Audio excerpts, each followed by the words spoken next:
Ring of Honor had their big year-end Final Battle show at the Hammerstein Ballroom in New York City on Friday night. I could not be there, but I watched the show at a friend's house on Fight TV. Overall, I thought it was a very good show. Very long. Just very long. It was 4 hours.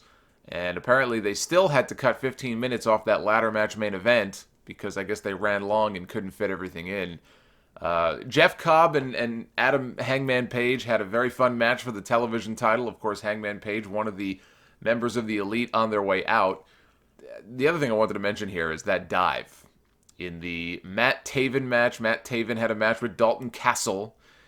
And Matt Taven considers himself to be the uncrowned Ring of Honor champion. He walks around with 2 belts. But anyway, there was a dive spot very early in the match that Taven executed, which was one of the dumbest things I've seen all year. And to be fair, when I tweeted that out, there were people who tweeted me things like the idiot in Mexico who used the giant brick, the cinder block. Yes, that was dumber.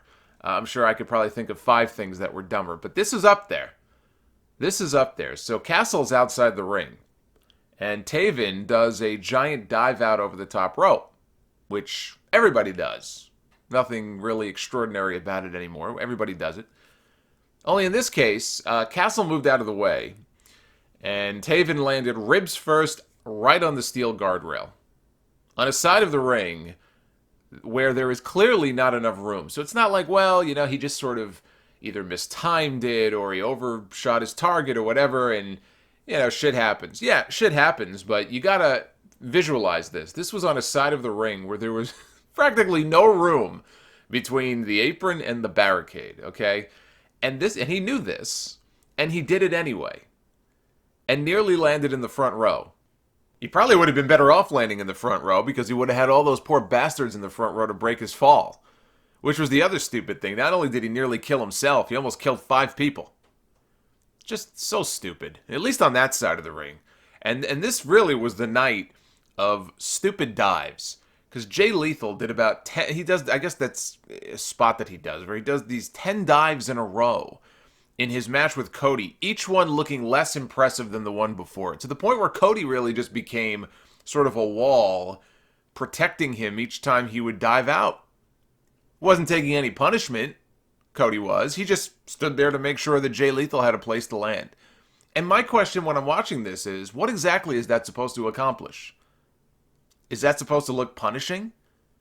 Is that supposed to look menacing? It just looks stupid. I hated that.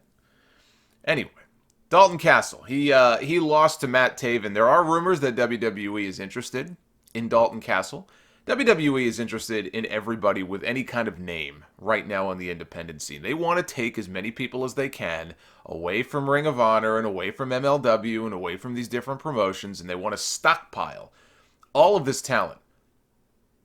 Question is, what would they do with a guy like Dalton Castle? NXT, I don't doubt that Dalton Castle would be over pretty big in NXT and would probably do very well for himself. But beyond that, I don't see anything but a comedy role for this guy in the future. And frankly, I'm surprised they even want him right now because he's coming off some pretty serious back problems that have been plaguing him the last, I think, year or two. So when I read that the first time, I was surprised to find out that there was interest in him right now, coming off the back stuff especially. But again, they're in signing mode right now, and anybody who they feel they can get their hands on, they're going to try to get their hands on them. I thought the I Quit match with Flip Gordon and Bully Ray was a lot of fun. They played it like an old ECW match, right down to the Sandman, of all people, making a cameo. Somehow he looked even better than the last time I saw him. And they had another spot where they were dousing. I mean, I say dousing. I mean, they were drenching this table in lighter fluid to set it on fire. They never did set the thing on fire. Flip Gordon's girlfriend was sitting in the front row. She was the blonde in the front row. You could see her right there on the hard camera for, I think, the entire show up to his match. And then after that, she vanished. So she was there, and it was comical because she just looked like she would rather be anywhere but there on that night. And it was also funny watching her because she got involved in the match. Bully, I think, pulled her over the barricade and was going to beat her up, and Flip saved the day.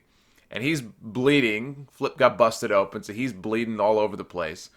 And he gives his girlfriend a kiss and a hug, and she goes back to her seat in the front row, and now she's just sitting there with the same look on her face, like she is bewildered about why she's even there, only this time she's sitting there with blood all over her.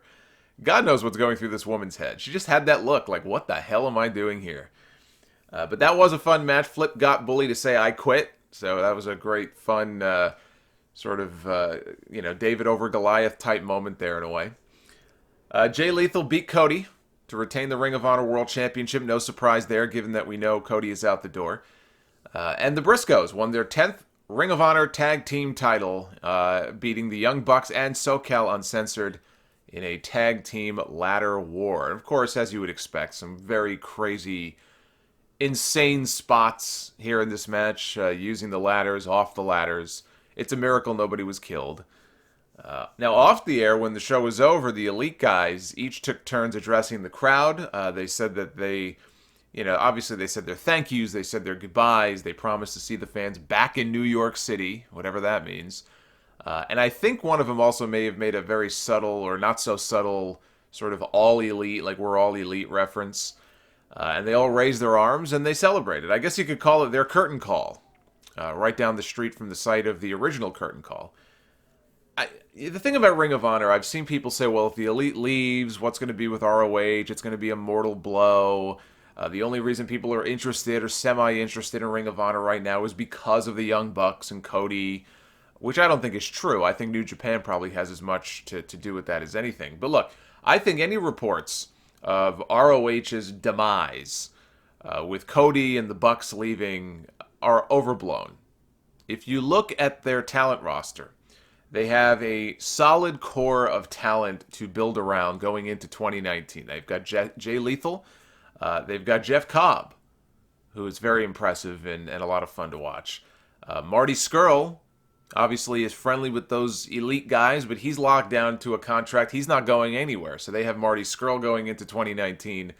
Silas Young, he just re-signed with Ring of Honor. PCO just debuted, and that other guy, Brody King, as well. But PCO, I mean, talk about a great comeback story in wrestling. The Briscoes, they're sort of the foundation. They've been around for so long here in this company, and they're there. Jonathan Gresham, he's another guy. He was also very impressive on this show. He had a match with Zack Sabre Jr. They have Will Ospreay coming in for guest shots, among others, guys who they kind of cycle in and out. They do have that working relationship still with New Japan Pro Wrestling, which is big, although we'll see if that lasts through all of 2019. It'll last at least, we know, through the MSG show in April, that joint show between the two promotions. So losing the Elite guys is going to be a blow for sure. And Ring of Honor has not had a whole lot of buzz around them recently. But I think, again, any reports or speculation about them, being in a terrible position because of this going into the new year, or this is the beginning of the end, or anything like that, I think are very, very much overblown. I think ROH will be just fine.